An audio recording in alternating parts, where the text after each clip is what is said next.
যে দেশে রাস্তার ঘুরে ঘুরে মসজিদ, মাদ্রাসা, উলামায়ে কেরাম, আযানের শব্দে বাচ্চাদের ঘুম ভেঙে যায়, আযানের শব্দে বাচ্চারা মায়ের কোলে ঘরে যায়, আর সেখানে এত মুসলমান থাকার পরেও আজকে নীতি আদর্শ সংসদে বাস্তবায়ন হয়, মানব রচিত লেনিন, কার্ল মার্কস, মাও সেতুং, আব্রাহাম লিঙ্কন, পাশের রাষ্ট্র ভারতের, এটা কখনই হতে পারে না, হতে দেওয়া যায় না। ইসলামী হবে রাষ্ট্রীয় ক্ষমতায়, যার মাধ্যমে মানুষ দুনিয়াতে শান্তি পাবে, আখিরাতে মুক্তি পাবে। সেই হিসাবে নতুন ভাবে আর কোনো আলোচনা না বাড়িয়ে আমি বর্তমান অন্তর্বর্তী সরকারকে বলবো যে আপনি আজকে ক্ষমতায় আছেন, আর যারা কিন্তু চেষ্টা রয়েছেন, আপনারা কিন্তু জনগণের ভোটে সরকার গঠন করেন নাই, আপনার অভ্যুত্থানের ফসল।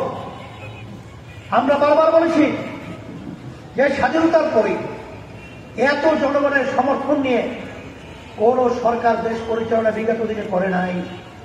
যত সমর্থন আপনাদের প্রতি রয়েছে, তারপরেও আজকে আপনারা বিভিন্ন ক্ষেত্রে এখন আপনাদের সুন্দর পরিবেশ তৈরি করতে ব্যর্থ হয়েছেন। আপনাদের দুর্বলতা কোথায়? আল্লাহর উপর তাওয়াক্কুল করে বাংলাদেশের বেশিরভাগ মানুষ আপনাদের সহযোগিতা রয়েছে।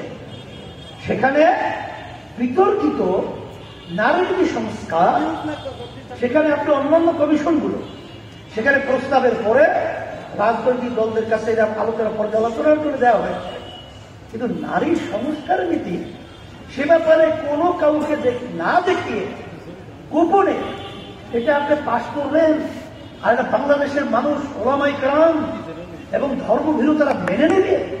এই দুঃস্বপ্ন এবং এই স্বপ্ন আপনি কোথা থেকে পেয়েছে? আমি সেদিন করে ঢাকা বলেছিলাম যে এইটা সম্পূর্ণ একটা ষড়যন্ত্র দেশের জন্য।